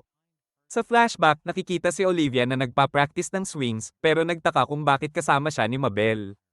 Ipinaliwanag ni Mabel na magkaibigan sila. Sinabi ni Olivia na mas gusto niyang mag-isa at sumali lang sa Nameless para mag-clear ng dungeons. Pero inimbitahan siya ni Mabel sa dungeon raid at pumayag siya. Excited si Mabel na makita siya sa Central Dungeon kinabukasan. Sa kasalukuyan, sinabi ni Mabel na dumating si Olivia sa dungeon raid at tumanggi si Yora na payagan siyang sumama pero nagmakaawa si Mabel na hanapin nila si Olivia. Pagkatapos umalis ni Mabel, binigyan ni Rain si Alec ng bracelet at sinabihan siyang huwag itong mawala dahil ito ang kanilang secret weapon. Pumasok sila sa labyrinth at naglagay si Kara ng teleportation circles para makakonek muli kung may traps na maghihiwalay sa kanila. Niloko ni Rain si Kara dahil kumikilos siyang parang bata sa guild, kaya sinipa niya siya at na-activate ang trap. Dali-daling lumapit si Alex sa tabi niya, pero na-trigger din niya ang trap at pareho silang na-teleport. Napunta si Alex sa paligid ng mga halimaw, kaya pinasabog niya ang mga ito gamit ang Thunderbolt pero may isa na tatama sa kanya mula sa likod. Pinaputok ito ni Kara at ipinaliwanag na naabot niya si Alex dahil sa kanilang bracelets. Sinabi niyang tinatawag itong Mobius rings at palaging pares na pumipigil sa dalawang tao na mahiwalay. Sinabi niya kay Alec na huwag mag-alala kay Yora dahil kasama niya si Rain at sa tingin niya ay kakayanin nila ito dahil mahusay na mandirigma si Rain. Pinutol ni Alec at Kara ang mga halimaw habang ini-explore ang labyrinth pero huminto sila nang makita nila ang isang benda sa lupa na nagpapalong sa kanila na malapit si Olivia. Lumipat tayo kay Rain at Yora na tumatakbo mula sa isang grupo ng halimaw at ginamit ni Yora ang kanyang magic para gumawa ng pader ng lupa. Sinabi niya kay Rain na tutukan ng boss ng mga halimaw kaya sumugod ito habang binibigyan siya ni Yora ng boss sa kanyang spell. Dumaan siya sa mga halimaw at pinutol ang ulo ng kanilang boss. Natakot ang mga natitirang halimaw at tumakas. Pinuri siya ni Yora sa kanyang nagawa at sinabi niya na karapat-dapat siya sa papuri pero pinayuhan niya ito na tulungan si Alec na maibalik ang kanyang kumpiyansa. Huminto sila nang makita ang bangkay ng isang halimaw at napagtanto nila na floor boss ito, pero nagtaka si Yora kung sino ang nakapatay dito sa isang hiwa. Sinabi ni Rain na iisa lang ang makakagawa nito at binanggit ang pangalan ng Bloodem Mal. Nakita natin si Mal na nakikipag-usap sa boss ng Shadow Guild na humanga dahil wala talagang laban si Olivia laban sa kanya at ipinaliwanag ni Mal na alam niya kung paano lumalaban si Olivia dahil kilala nila ang isa't isa. Nagtaka ang boss kung bakit nakikipagtulungan si Mal sa kanila. Kaya ipinaliwanag niya na pareho lang ang layunin nila pero ang kanyang personal na hangarin ay maging mas malakas lamang. Ibinunyag ng mga miyembro ng Shadow Guild na may mga intruder sa floor 72 at umaasa si Mal na kasama sa kanila ang hinahanap niya pero iniutos ng boss na alisin sila. Natagpuan ni na Alec at Kara si Olivia at sinabi niya na perpekto ang timing nila dahil kailangan niya ng magpagaling sa kanya. Tumanggi si Kara na tulungan siya dahil alam niyang tatakbo ulit si Olivia. Sinabi ni Alec na hindi siya healer. Ipinaliwanag niya na gusto ni Kara na dalhin siya pabalik dahil nag-aalala siya, pero sinabi ni Olivia na huwag silang makialam at humingi ng paumanhin kay Kara dahil hindi niya kayang suklian ang ginawa nito para sa kanya. Sinabi ni Kara na hindi naiintindihan ni Olivia ang mga healer dahil hindi sila humihingi ng kapalit at pinigilan ni Alex si Olivia na tumakas habang tinatanong ni Kara kung bakit siya bumalik sa labyrinth. Ipinaliwanag ni Olivia na kailangan niyang makipagtransaksyon sa traitor na siya ring master niya at sinisisi niya ito sa pagkamatay ng kanyang ina. Ginamit niya ang teleporter, kaya dali-daling sumunod si Kara at lahat sila ay na-teleport pero napagtanto nila na nasa isang monster nest sila. Sumugod si Alec at gusto ni Olivia na sumama pero sinabi ni Kara na maghintay muna at ginamo siya. Sinabi niya na kakailanganin nila ng oras para ihanda ang teleport spell na kailangan nila para makalabas. Napakarami ng kalaban kay Alec kaya naisip ni Olivia na kailangan niya ang tulong niya. Nahihirapan si Alec na talunin ng isang ogre dahil hindi niya matamaan ang weak spot nito pero agad itong pinutol ni Olivia at namangha siya dahil hindi niya man lang nakita ang galaw nito. Sinabi ni Kara na halos handa na ang teleport niya pero biglang na-dispel ito. Napagtanto ni Alec na hindi sila pwedeng gumamit ng spell dahil may magic eater sa lugar. Sinabi ni Olivia na kulang siya sa practice. Habang tuloy-tuloy niyang nilalabanan ng mga halimaw, napagtanto ni Alec na kabaligtaran siya ni Rain dahil siya ay malamig at matalim na mandirigma. Ayaw niyang maliitin siya ni Olivia, kaya ipinagpatuloy niya ang laban at sinabi ni Olivia na may potensyal siya pero hindi pa niya ganap na nakokontrol ang kanyang sandata. At pinapayuhan siyang ituring ang espada bilang bahagi ng kanyang katawan. Narinig nila ang tunog ng kampana at sinabi ni Olivia na hindi nila kayang talunin lahat ng halimaw, kaya kailangan nilang patayin ang Magic Eater para makalabas. Nangako si Alec na haharapin niya ang mga halimaw habang hinahanap niya ito. Sinabi ni Kara kung saan matatagpuan ito, pero napakarami ng halimaw sa daan. Sumugod si Olivia at agad niyang pinutol ang mga halimaw. Dinistract ni Alec ang ibang halimaw, pero isa ang umatake mula sa itaas at naitulak niya ito pabalik. Patuloy pa rin itong umatake at nahirapan siyang talunin ito dahil sobra ang bilang ng kalaban. Sumugod siya sa isang ogre at bumangga ang halimaw rito. Akala niya tapos na ito, pero nakabangon pa rin ito at humanga siya sa tibay nito. Pinatay ni Olivia ang lahat ng halimaw sa kanyang daraanan at nakita niya ang Magic Eater. Kaya tinusok niya ito at winasak ang kampana. Sinabi ni Kara kay Alec na handa na sila, kaya ginamit niya ang Thunderbolt upang sirain ang mga halimaw habang sumugod si Olivia. Sinabi niya sa kanila na magmadali dahil nakita na siya ng mga halimaw. Sinunog ni Alec ang mga halimaw at hinawakan ni Olivia ang kanyang kamay, kaya nakatakas sila. Nagtaka siya kung bakit hindi niya sinabi na isa siyang mage at napansin na nakakatawa siyang nagbibigay ng payo sa kanya kahit hindi siya swordsman. Pero nagpasalamat siya sa kanya at inamin na hindi siya makakaligtas kung nag-isa. Sinabi ni Kara na hindi pa siya ganap na gumaling at maaaring bumukas muli ang sugat niya kung patuloy siyang lalaban at tinanong siya tungkol sa kanyang master. Ibinahagi ni Olivia na nang mamatay ang kanyang ina, naiwan siyang nag-iisa, pero tinanggap siya ni Mel at tinuruan siyang gumamit ng espada.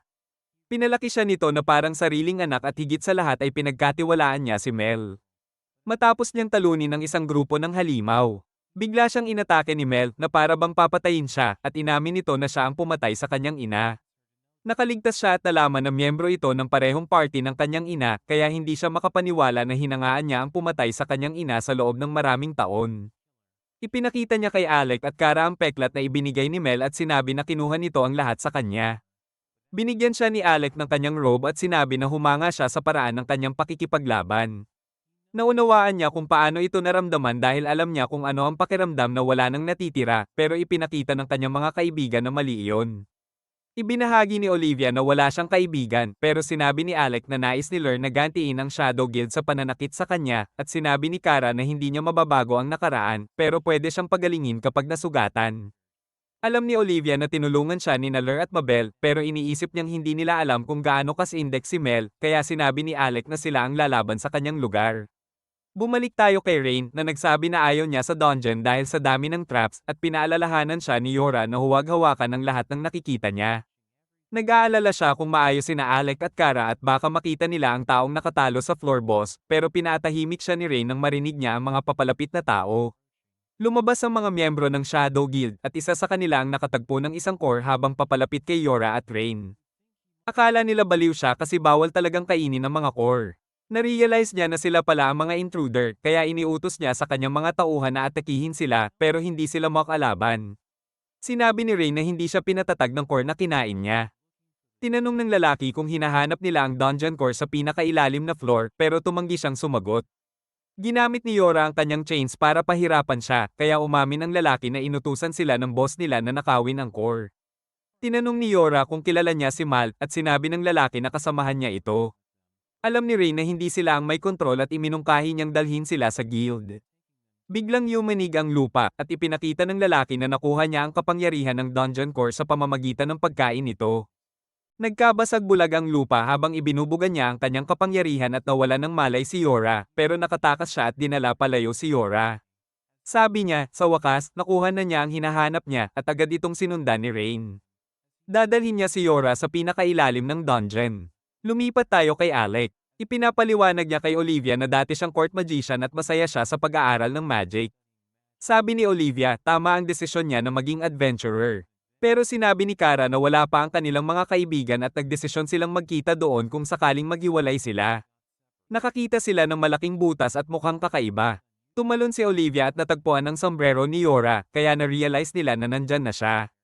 Nagising si Yora at nakita ang lalaki na nag-uulat sa kanyang boss na si Goro. Binati siya nito at humingi ng paumanhin sa paraan ng pagtrato sa kanya ng tauhan. Tinanong niya kung bakit hindi siya pinatay, pero tumanggi si Goro na sumagot. Masaya siya kasi nagsisimula ng kumilos si Yora tulad ng hayop na nakapako sa sulok, pero pinatahimik siya ni Mal at nakilala niya si Goro bilang Blade Master. Biglang lumitaw si Rain sa itaas nila at tinusok ang lalaki mula sa likod. Kumuha si Goro ng kanyang sandata para depensahan ang sarili. Napansin ni Rain na mana sword ang gamit nito at buhay pa rin ang lalaki dahil pinatatag ng core na kinain niya ang katawan nito. Napansin niya ang Mobius ring ni Yora, inalis niya ito at sinabi na hindi ito makakatulong sa kanya. Tinanong ni Rain kung ano ang ibig sabihin nung sinabi niyang nakuha na niya ang hinahanap. Wala siyang direktang sagot basta sinabi lang kay Rain na gawin ang trabaho niya. Pinagpalo niya si Yora hanggang nawala ng malay at sinabi kay Mal na simulan na ang kanilang misyon. Nagbanta si Rain na papatayin niya sila kung gagalawin si Yora, pero tumakbo na lang ang mga tauhan. Pinigilan siya ni Goro na habulin sila at ipinakita kung gaano siya kasikat sa Shadow Guild. Nagsimula silang mag-away, at napansin ni Rain na kakaiba ang sandata ng kalaban pero alam niyang hindi ito artifact. Na-destroy niya ito at tinusok si Goro, pero buhay pa rin ito. Natarante siya nang makita ang dugo nito. Inamin ni Goro na ayaw niya kay Mal kasi puro nakatayo lang at nagkukunwaring boss. Handa na si Rain sa laban. Bumangon si Goro, nagsimula ng chanting, at agad na bumalik ang kanyang dugo sa katawan. Ang kanyang dugo rin ang nag-ayos ng kanyang espada, at sinabi kay Rain na malapit na siyang matapos. Nagulat si Rain sa magic na hindi pa niya nakikita, at muling tinusok si Goro. Pero sinabi ni Goro na hindi siya natututo at ipinaliwanag na hindi kayang patayin ang mga atake ni Rain dahil pinapalakas siya ng kanyang blood magic tuwing nasasaktan. Itinulak niya si Rain pabalik, tinawag ang kanyang whip at binalot ito sa binti ni Rain bago siya pinabagsak sa lupa. Akala ni Goro tapos na ang laban. Kaya sinimulan niyang mang-asar pero bumangon si Rain at sinabi na hindi pa tapos. Tinawag niya ang kanyang artifact at lumipad ito patungo kay Goro pero madaling naiwasan ni Goro. Biglang pinaputok ni Rain ang isang suntok at napapabayo siya. Sa isang flashback 6 na taon na ang nakalipas, nakikita si Rain na naghahanda sa laban kay Alec na gumagamit ng magic sword at nagulat siya na practice weapon lang ang gamit ni Rain. Ngunit kumpiyansa siyang mananalo dahil hindi pa siya natalo sa anumang duel sa academy. Nagsimula silang maglaban ni Alec pero napansin niyang natutulak siya pabalik. Nagtanong si Nakara at Yora kung matatalo siya sa unang pagkakataon dahil hindi makalaban ang spear ni Rain sa magic sword ni Alec. Pinapakpak niya ito at umiikot pero aksidenteng nahulog at muntik tamaan si Rosa.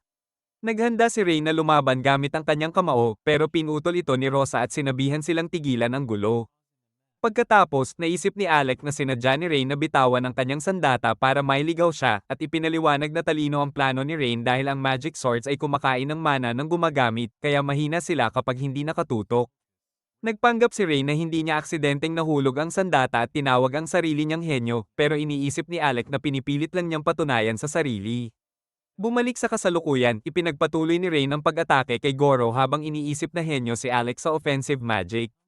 Si Yora may talento sa support magic at si Kara ay espesyalista sa healing. Inamin ni Rain na hindi siya marunong gumamit ng kahit isang spell pero eksperto siya sa pakikipaglaban. Pinabagsak niya si Goro at sinabi na hindi makakatulong ang blood magic kung patayin niya ito sa kamay. Bumangon si Goro at ginamit ang spell para gumawa ng vortex at atakihin si Rain. Lumipat tayo kay Lurk kung saan tinanong siya ni Stans kung bakit si Alec ang pinili niya bilang raid partner. Ipinaliwanag niya na narinig niya ang mga rumor tungkol dito. Nagtaka siya kung totoo na kaya ni Alec gamitin ang lahat ng 5 elemento at sabi ni Stans, malabo yon, hindi siya maniniwala kung hindi niya makikita mismo.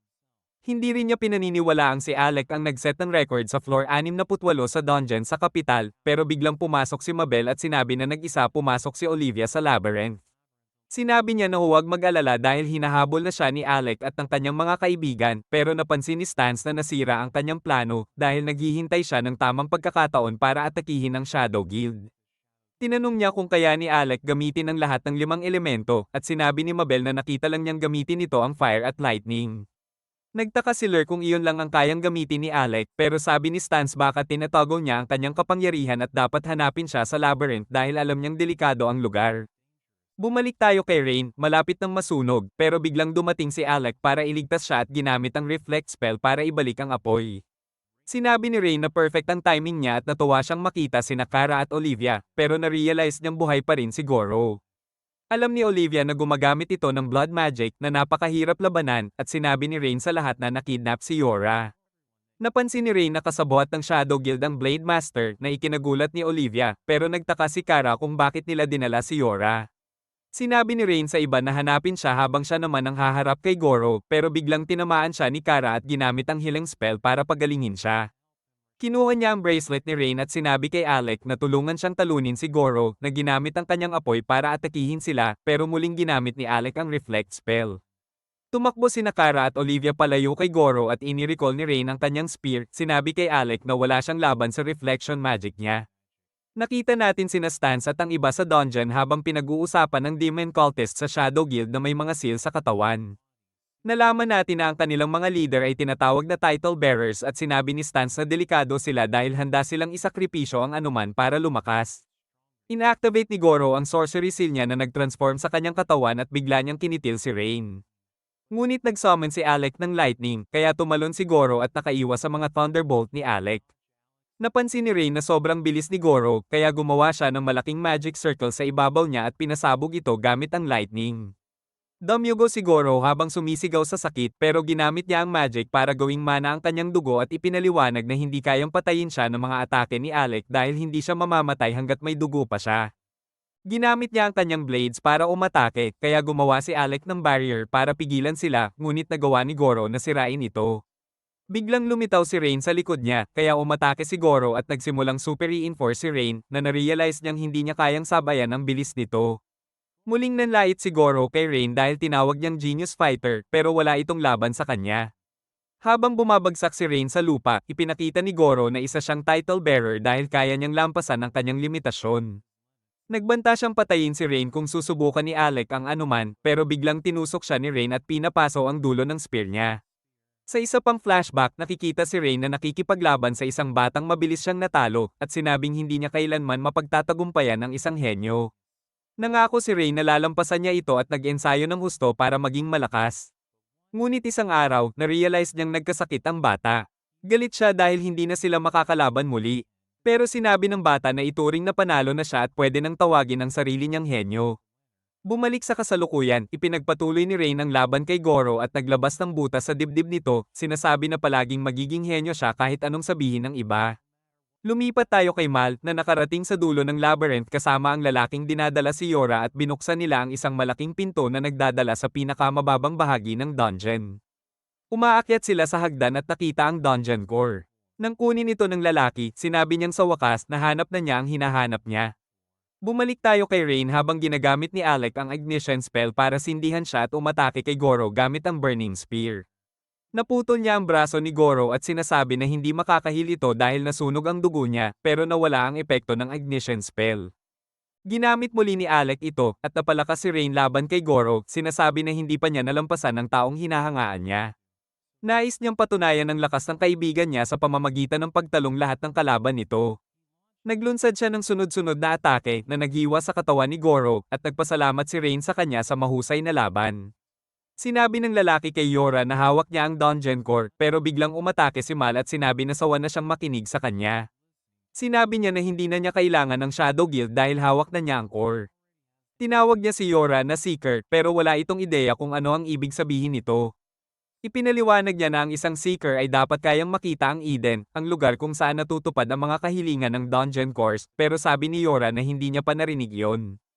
Sinabi ni Mal sa lalaki na babayaran siya ng Shadow Guild sa pagtataksil pero ipinakita niyang iyon mismo ang gusto niya at pinatay niya ang lalaki. Nalaman natin na naghahanap siya ng karapat-dapat na kalaban pero walang gustong lumaban sa kanya dahil siya ang Blade Master.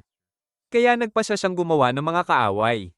Biglang tinawag siya ni Olivia at sinabi niya na dapat nanatili na lang siya sa bahay pero sabi ni Yora na may mga kaibigan pa siyang paparating. Wala siyang pakialam at sinabi na excited siyang labanan si Alec dahil interesante siya. Bumalik tayo kay Rain habang umiinom siya ng potion para gumaling at sinabi niya na hindi basta-basta susuko ang Blade Master dahil naamoy niya ang bloodlust nito nang makita ang katawan ng floor boss. Sinabihan niya si Alec na maging maingat kung lalaban kay Mal. Pero sinabi nitong babalik siya kasama ang iba at ipapantay niya sila doon. Tumakbo si Olivia patungo kay Mal at sinabi na babayaran niya ito sa pagpatay sa kanyang ina, pero tumakbo lang ito at tumalon kasama si Yora. Ginamit ni Kara ang Arrow Rain para umatake, pero madaling na-block niya ito, kaya ginamit ni Yora ang kanyang chains para atali siya habang inilalabas ni Kara ang kanyang ultimate move. Nakalabas siya at pinutol ang magic nito. Sinubukan ni Olivia na umatake sa sorpresa, pero madaling na-block at naitulak siya pabalik. Sinabi niya na hindi niya hahayaan na may iba pang makuha ang ulo ni Mal dahil gusto niyang maranasan ito ang lahat ng ginawa niya sa kanya. Masaya si Mal na may natagpo ang mabubuting kaibigan si Olivia. Alam niya na capable ng mga mage sina Kara at Yora, pero iniisip niyang pinahihina nila si Olivia at pinaalala niya sa kanya ang pinakamahalagang aral na itinuro niya. Sa isang flashback, nakikita si Olivia na umiiyak dahil binubuli siya ng ibang bata, pero sinabi ni Mal na okay lang kasi pinapalakas ng pagiging nag-iisa ang isang tao. Sinabi niya na mas magiging malakas si Olivia kaysa sa iba kung tatanggapin niya ang kanyang kalungkutan. Sabi ni Olivia na gusto niyang maging kasing lakas niya. Kaya nag-ensayo siya ng todo. Bumalik sa kasalukuyan, na-block ni Mal ang mga atake ni Olivia at sinabi niya na wala siyang ideya kung ano ang naramdaman niya buong buhay dahil hindi siya tumigil sa pagsasanay para lampasan siya, pero madaling natalo siya. Nilapitan ni Kara ang ulo ni Mal pero pinutol nito ang arrow at sinabi na mas mahina ito kaysa sa huling atake niya. Pinaalala niya kay Olivia na ang kalungkutan ng magpapalakas sa kanya at sinubukan niyang patayin sina Kara at Yora. Pinrotektahan sila ni Olivia pero bumagsak sa lupa. Sinubukan ni Kara na pagalingin siya. Inamin ni Olivia na mahina siya pero sinabi na ayaw niyang maging mas malakas kung kailangan niyang iwan ng mga kaibigan. Biglang dumating si Alec at nakipagpalaban kay Mal. Nagtaka si Alec kung bakit pinahirapan ni Mal si Lydia at ipinaliwanag nito na dahil mahina siya. Naiwasan niya ang atake ni Alec at nagtaka kung bakit nakikipaglaban gamit ang espada samantalang dapat magician siya. Sinabi ni Mal na gamitin ang pinakamalakas niyang spell, kaya nag-summon siya ng Lightning Beast at iniutos na umatake kay Mal, pero napagtagumpayan niya itong mapatigil at pinutol ang beast. Hindi makapaniwala ang lahat sa nangyari, pero na-realize ni Mal na dumudugo siya. Inamin niya na perpektong adventurer si Alec, pero hindi siya mahusay na magician. Ipinaliwanag ni Mal na wala siyang nararamdamang pagnanasa na patayin si Alec gamit ang magic. Pero sinabi ni Alec kay Mal na bantayan siya at na-realize ng mga kaibigan niya na gagamit siya ng trump card. Dumaloy ang mana sa katawan niya at naisip ni Yora na pigilan siya pero sinabi ni Kara na huli na. Tinanong niya si Mal kung alam niya ang tungkol sa original spells at inamin na hindi niya kayang talunin ito sa straight-up fight pero gagamit siya ng pinakamalakas niyang spell para iligtas si Yora. Inactivate niya ang limit break at namangha si Mal dahil ginagamit niya ang mana sa paligid niya. Pero alam niyang sobrang delikado ito. Napansin ni Yora na original spell ito na siya lang kayang gamitin at gumawa siya ng 5 magic circles habang pinagsasama ang lahat ng elemento para umatake kay Mal. Sa isang flashback, nakikita natin si Alec at ang kanyang mga kaibigan na pinag-uusapan ng Hydra na kayang talunin lang kung gagamitin ang lahat ng 5 elemento sabay-sabay. Akala ni Rain imposible ito, pero sinabi ni Kara na kalmayan siya at napansin ni Yora na kaya ni Alec gamitin ang fire at lightning. Kaya pwede silang suportahan gamit ang iba pang elemento. Ngunit pinaalala ni Rain na hindi siya makakapag-cast ng spells at nagkaroon sila ng argumento ni Kara kaya pinaputok siya nito gamit ang wind magic. Iniisip ni Alec na pwede niyang gamitin ang mana sa paligid para makapag-cast ng spells ng walang katapusan pero napansin ni Yora na maaari siyang mapahamak kung maling uri ng mana ang masipsip niya. Naniniwala pa rin siya na pwede ang plano niya pero nagduda sina Kara at Yora dahil may higit sa 10,000 uri ng mana sa mundo at compatible lang ang katawan niya sa isa. Nagdesisyon siyang subukan ito habang pinapanood siya ng mga kaibigan at sinabi ni Yora na naniniwala siya sa kanya. Kaya sigurado siyang makakahanap siya ng paraan. Bumalik sa kasalukuyan, ginamit ni Alec ang ultimate move niya at sinubukan ni Mal putulin ang mga elemento pero nasugatan siya. Sinundan ni Alec ng malaking rain spell at nakulong si Mal sa whirlwind, pero tumawa siya dahil na-realize niyang karapat-dapat si Alec na kalabanin. Nakalabas siya sa whirlwind, pero pinuri si Alec sa kanyang kahangahangang kakayahan, at sinabi na ramdam niya ang tunay na buhay kapag nakikipaglaban siya sa isang taong kayang patayin siya. Nasira ang isa sa mga espada ni Alec, kaya itinapon niya ito, pero sinabi ni Mal kay Alec Hills, huwag kang humawak ng pabalik na nakikilala siya bilang apprentice ng Eldest. Nagtaka si Alec kung kilala nito si Eldest pero sinabi ng lalaki na tigilan na ang paghahanap at ibinunyag na alam niya kung paano namatay ang ina ni Alec. Alam niya na naniniwala si Alec na namatay ito dahil sa plague pero sinabi niyang hindi iyon totoo. Gusto malaman ni Alec ang nangyari pero tumanggi siyang sabihin. Ginamit niya ang Dungeon Core para palakasin ang mana at sinabi kay Alec na labanan siya dahil alam niyang hindi magtatagal ang limit break niya. Lumipat tayo kay Stans na na-realize na trump card ni Alec ang limit break at alam ni Rain na hindi ito all-powerful technique dahil nagpapahirap sa katawan. Ipinakita niya na pwede lang itong gamitin ni Alec ng 10 minuto at alam ni Stans na masisira ang katawan niya kung lalampas siya sa oras. Gusto sana tulungan ni Rain pero masyado siyang nasugatan para gumawa ng kahit ano. Alam ni Stans na kahit S-rankers ay mahihirapan laban kay Goro kaya umanga siya na nagawa ni Rain itong talunin. Tinawag niya ang pari na si Cast na ginamit ang magic niya para ikulong si Goro sa kanyang kabaong. Iniisip ni Stans na hindi kayang tapatan ni Alex si Mal pero hindi sumasang-ayon si Mabel dahil iniisip niyang hindi kayang kontrahin ng sword fighters ang mga spells. Pero binanggit ni Stans na hawak ni Mal ang Dungeon Core sa pinakamababang level. Na labis nagpapalakas ng kanyang mana at nalaman natin na kaya rin niyang gumamit ng magic. Bumalik tayo kay Mal habang ginagamit niya ang Mana Blast para umatake kay Alec na sinubukang i-reflect ito ngunit tumago sa kanyang depensa. Ginamit ni Yora ang magic niya para iligtas si Alec. Paulit-ulit na ginagamit ni Mal ang Mana Blast at nahihirapan si Alec depensahan ang sarili pero sinabi ni Olivia sa iba na may plano siya.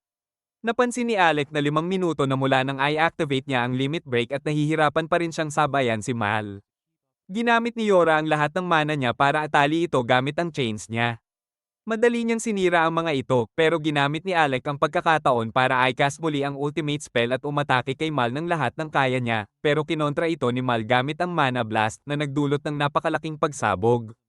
Napagtanto ni Alec na wala siyang tsansa. Sinabi ni Kara na oras na para i-pull ang Monster Nest at naisip niya na plano niyang gamitin ang Magic Eater kaya lumipat siya sa espada. Ginamit muli ni Mal ang Mana Blast pero na-dispel ito ng Magic Eater. Sumugod si Alec pero madaling kinontra ni Mal ang kanyang atake at sinabi na walang silbi ang plano nila dahil hindi kayang talunin ni Alec si Mal nang wala ang magic niya. Uminom siya ng potion para makabawi at sinabi kay Mal na huwag magkamali ng akala dahil hindi siya nag-iisa sa laban. Habang nagpapatuloy ang kanilang banggaan, napipilitang umatras si Alec at alam ni Mal na malapit nang maubos ang limit break niya. Naalala ni Alec ang payo ni Olivia kung paano gamitin ng tama ang espada at nagpatuloy siyang lumaban kay Mal na patuloy na tinatamaan siya pero nagawa niyang hiwain ang mukha nito. Napansin ni Mal na nagbago ang opinyon niya kay Alec at ngayon nakikita niya itong Master Magician. Sumugod siya muli pero biglang umatake si Olivia. Tinanong niya kung bakit tinuruan siya nito lumaban para lang iwan siya. At nagtataka kung bakit hindi na siya kasing lakas dati. Nangako si Mal na sasagutin ang mga tanong niya kung mapapatalsik niya ito. Nagpatuloy siyang umatake pero naitulak siya pabalik habang sinabi ni Alec na huwag susuko at sinabi kay Mal na ipadala sa Eldest ang mensahe na malakas na siya para talunin ang Blade Master. Sumugod siya kasama si Olivia pero kinontra ni Mal ang kanilang atake at naubos ang limit break ni Alec. Naghanda si Mal na tapusin siya pero biglang tinanggal ni Kara ang Magic Eater at nalaman natin na bahagi iyon ng plano ni Olivia dahil alam niyang malilito si Mal. Nakakita ng pagkakataon si Alec at tinamaan niya si Mal gamit ang Thunderbolt pero napansin niyang hindi ito sapat para talunin ito. Naghanda siyang kontrahin gamit ang Mana Blast pero hinarang ni Olivia ang espada niya at pinasabog niya si Mal gamit ang Thunderbolt. Napansin niyang buhay pa rin si Mal pero tinamaan siya ni Kara gamit ang arrow at hindi makapaniwala si Alec na lahat ng ginawa nila ay distraction lang para makapunta si Kara sa direct hit. Binigyan niya ng babala si Mal na papatayin niya ito kung gagalaw. Pero ibinigay ni Mal ang Dungeon Core at sinabi kay Kara na tanggapin ito bilang gantimpala sa pagkatalo sa kanya. Napansin ni Yora na gusto ng Shadow Guild na hulihin siya dahil may kapangyarihan siyang makita ang Eden, ang lugar kung saan natutupad ang mga kahilingan. Ibinunyag ni Mal na may sariling kalooban ng mga Dungeon Core pero tanging mga Seeker lang ang nakakarinig ng kanilang tinig at ipinaliwanag niya na ang tanging paraan para mahanap ang Eden ay ang pagsama-sama ng mga Dungeon Core gamit ang kalooban ni Adam. Pinapaalala ni Alec na ipinangako niyang sasagutin ang mga tanong ni Olivia. Kaya ibinunyag niya na dati siyang kasama sa party ng ina ni Olivia. Sinabi niya na magaling ang kanyang ina sa espada pero naging halimaw siya dahil sa sakit na tinatawag na Dungeon Syndrome. Napilitan siyang patayin ito at iniwan ng party para alagaan si Olivia. Pinili niyang turuan si Olivia kung paano lumaban dahil kasing talento niya ito ng kanyang ina. Pero nagsimula siyang tignan siya bilang tagapangalaga at hindi makalimot na siya ang pumatay sa ina nito. Nagsimula siyang questionin ang desisyon niyang patayin ang kanyang ina dahil iniisip niyang gusto nitong makita si Olivia kahit na naging halimaw. Naniniwala siyang kaya niyang buhayin ito kung mahahanap niya ang Eden. Kaya nagdesisyon siyang hanapin ito. Ibinunyag niya na ito ang dahilan kung bakit iniwan niya si Olivia at sinabihan siyang tapusin siya. Dumating si Mabel kasama si Lur at natuwa siyang makita na okay si Olivia. Ipinaliwanag niya na ayaw niyang patayin siya at sinabi na aarestuhin siya sa kanyang mga krimen pero sinabi ni Mal na pagsisisihan niya ang desisyon at sisirain siya ng sugat ng nakaraan. Sinabi niya na kaya niyang tiisin yon kaya inamin niya na mas malakas na siya at naalala ang mga sandaling magkasama sila. Kaya nagsimulang umiyak si Olivia. Sinabi ni Stans na nagdulot si Mal ng gulo sa guild at pinaalala na huwag isali si Olivia sa kanyang problema, pero sinabi lang ni Mal kay Stans na gawin ang trabaho niya bilang guild master. Inutusan niya si Cass na hulihin si Mal at tinanong si Mal kung may huling salita siya, kaya sinabi nito kay Alec na mahusay ang ginawa niya at sinipsip siya ni Cass sa kanyang kabaong. Napansin ni Stans na kailangan na niyang bumalik dahil marami pa siyang trabaho at sinabi kay Olivia na may utang siya sa guild ng paliwanag. Bigla siyang bumagsak kaya nag-alala si Mabel at pinakiusapan si Kara na pagalingin siya. Bumagsak din si Alec. Pinagaling ni Kara si Olivia na na-realize na galit siya kaya inamin niya na pagod na siyang magpagaling ng lahat at sinabi kay Olivia na mas padalos-dalos siya kaysa kay Rain. Sinabi niya na partly kasalanan niya yon dahil alam ng kanyang mga kaibigan na pagagalingin niya sila kahit gaano kasama ang pinsala. Kaya palaging padalos-dalos ang mga ito. Naiinis si Kara sa narinig at sinimulang durugin si Olivia. Napansin ni Luke na naging malapit na sila pero nagtaka siya kung bakit hindi siya galit kahit na inilagay ng pagiging makasarili ni Olivia sa panganib ang kanilang party. Ipinaliwanag niya na wala siyang pakialam sa ginagawa niya dahil hindi sila tulad ng ibang party na may parehong layunin. Nagpasalamat siya kay Alex sa pagsagip sa kanya. Nagtaka si Kara kung paano nila paghahatian ang dungeon core. At sinabi ni Yora na dapat kay Lur dahil ilang taon silang nagsikap sa labyrinth. Pero sinabi ni Luke na dapat sila ang humawak nito dahil sila ang nakatalo kay Mal at kailangan nila ito para maging pinakamalakas. Ibinigay niya kay Yora pero biglang nagliwanag ito at nawalan siya ng malay. Nakakita siya ng vision ng Eden kung saan isang misteryosong nilalang ang nagsabi sa kanya na kolektahin ang mga core para kainin ang golden fruit at mag-wish. Nagising si Yora at na-realize na natutulog pa rin si Alec dahil hindi pa siya nakabawi sa huling laban. Sinubukan niyang halikan siya, pero na-realize niyang naroroon rin sina Rain at Kara sa silid. Nahihiya si Yora. Nagising si Alec at ikinwento niya ang kanyang panaginip pero nagtaka si Kara kung baka ang core ang dahilan kung bakit nawalan siya ng malay. Gusto ni Yora makita ang core kaya ibinigay ito sa kanya ni Kara pero na-realize nilang wala namang nangyayari. Alam ni Alec na hahanapin siya ng Shadow Guild pero sinabi ni Yora na gusto niyang kolektahin ang mga core dahil may mga bagay siyang gustong maintindihan. Pinuri ni Rain ang kanyang determinasyon at sinabi na dapat nilang talunin ang lahat ng humahadlang sa kanila, pero sinabi ni Alec na hindi na niya magagamit ang kanyang magic. Nagulat si Olivia, kaya ipinaliwanag ni Alec na dahil na-overuse niya ang limit break. Pero pansamantala lamang ito. Sinabi niya kay Olivia na turuan siya kung paano gamitin ang espada dahil alam niyang susubukan ng Shadow Guild na kunin si Yora. Tinanong ni Olivia si Yora kung may kapatid siya at ipinaliwanag ni Yora na hindi niya alam dahil komplikado ang sitwasyon ng pamilya niya.